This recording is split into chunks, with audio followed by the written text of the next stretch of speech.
Nachman of Breslov, Kodesh Kodeshim.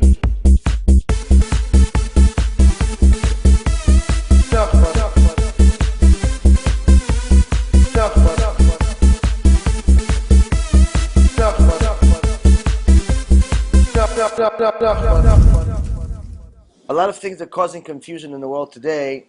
For example, there was a song, a very popular song that came out just maybe 2 weeks ago by an Israeli singer called Tzaddik, like Tzaddik. And he's a very well-known Breslover.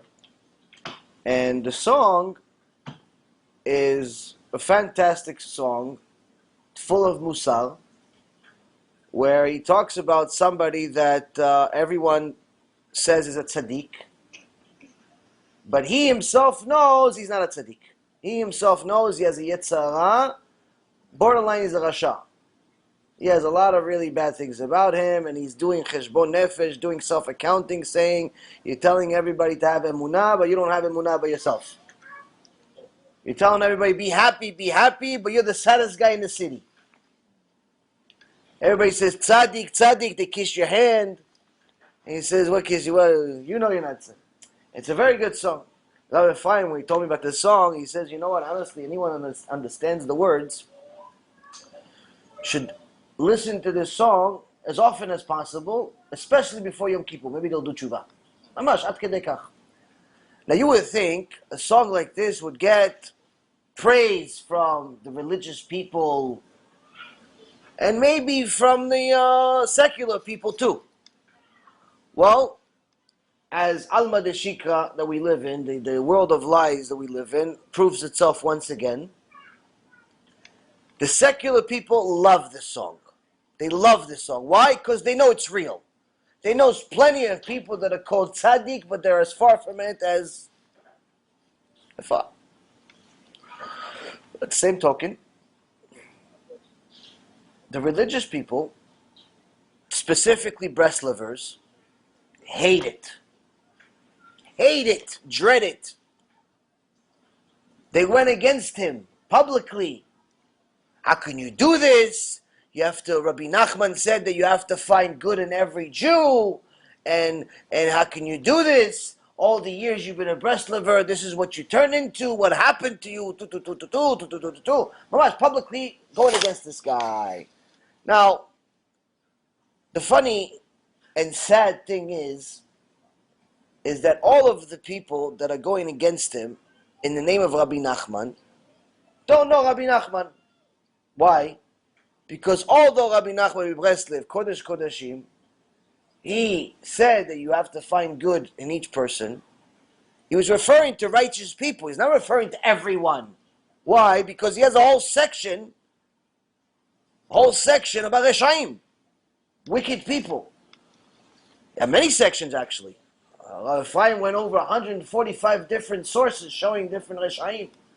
How he talks specifically about Reshaim, for example, in Likutei Moharan, which is the main book, the book that Rabbi Nachman of Breslov wrote himself. The other books is Talmidim wrote. This is the main one. The main one that Rabbi Nachman wrote. And Likutei Moharan, Torah 8, he says that the job of the tzaddik, people talk about the tzaddik, you're always talking, that's the whole issue of Chassidut.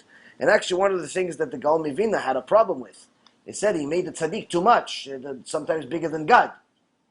If you misunderstand the implication here, you can make the rabbi into an avodah zarah.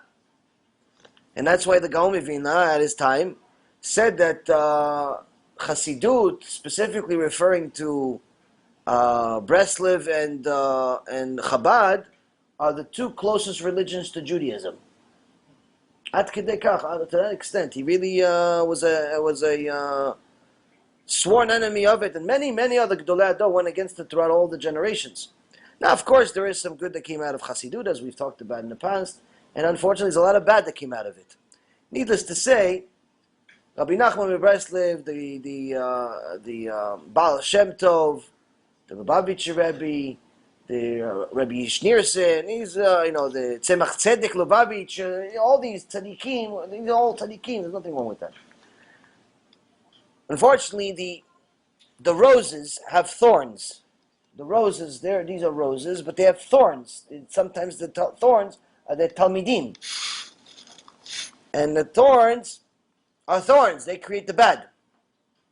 And they mistranslate and misquote, and they take one little pasuk and make it, that's the whole thing he said. He said, everybody's good, that's the whole book. He said, always be happy, okay, that's the whole book. Be happy, oh, everybody's good, that's it. Go smoke marijuana in a van, breakdancing, and you're a tzaddik. There's no bigger chilul Hashem than this. It's complete shtuyot. Because these tzaddikim, they didn't write this stuff. Yes, they said it as 1, 2, 3 lines, but that's not the whole thing of what they wrote. If you look at Likutei Moharan, Rebbe Nachman of Breslov says specifically, one of the main jobs of the tzaddik is to levazot et reshaim, to embarrass the reshaim, not just fight them, embarrass them publicly. Yeah, but it says in the Torah, mevazeh pnei chavero berabim, en lo chelek לעולם הבא. Someone malbim pnei chavero berabim, someone who embarrasses his fellow in public has no share of the world to come. So how can you explain such a thing? It says once a person is at a status of being a rasha, meaning he's on a regular basis a mechalel Shabbat. He's on a regular basis going against Shem Hashem. On a regular basis. Not like he did it by accident. He's on a regular basis going against Shem Hashem. He's teaching Torah that's not from Shamayim. He's worshipping idols. He calls him a rabbi, but still an idol. He violates Shabbat. He does all these different things. He's a rasha. He's not considered part of the rule that you have to protect him and his honor and so on. He's not achicha. He's not your brother.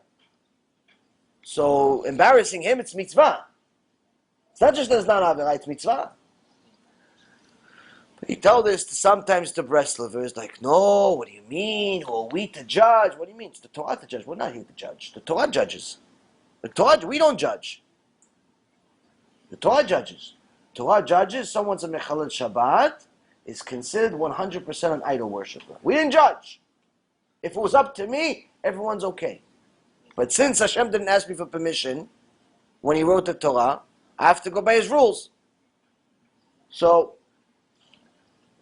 the other thing that Rabbi Nachman of Breslov said in the same Likutei Moharan, you fast forward to Vav, from Hey to Vav, just the next paragraph, he says, you want to be something? You have to learn halacha. You have to learn poskim. You have to toil in Torah, not just once in a while listen to a shiur in the background. Learn. Not just go and say, no, I believe in the Rebbe. What believe in the Rebbe? You have to go believe in the Torah.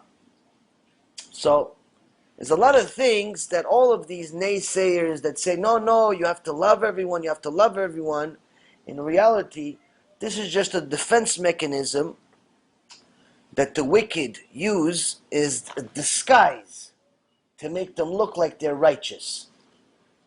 Now, sometimes they're wicked because they really are wicked. They're mamash evil. Sometimes they're wicked because they're clueless. They're simply clueless and lazy. And they have bad midot. They don't feel like studying. They feel like partying. They think that's okay. Think it's better to do that. They want a shortcut. There's a guy that wants to mamash learn for the test so he can learn something in life. And then there's just a guy that just wants to get a good grade. He doesn't care if he knows the information or not. Sadly, most people are the latter. Most people just want to get good grades. They don't really care if they know the material. Even though in your school that may get you by, in life it won't. Because at the end, Hashem hears everything, sees everything, and accounts for everything.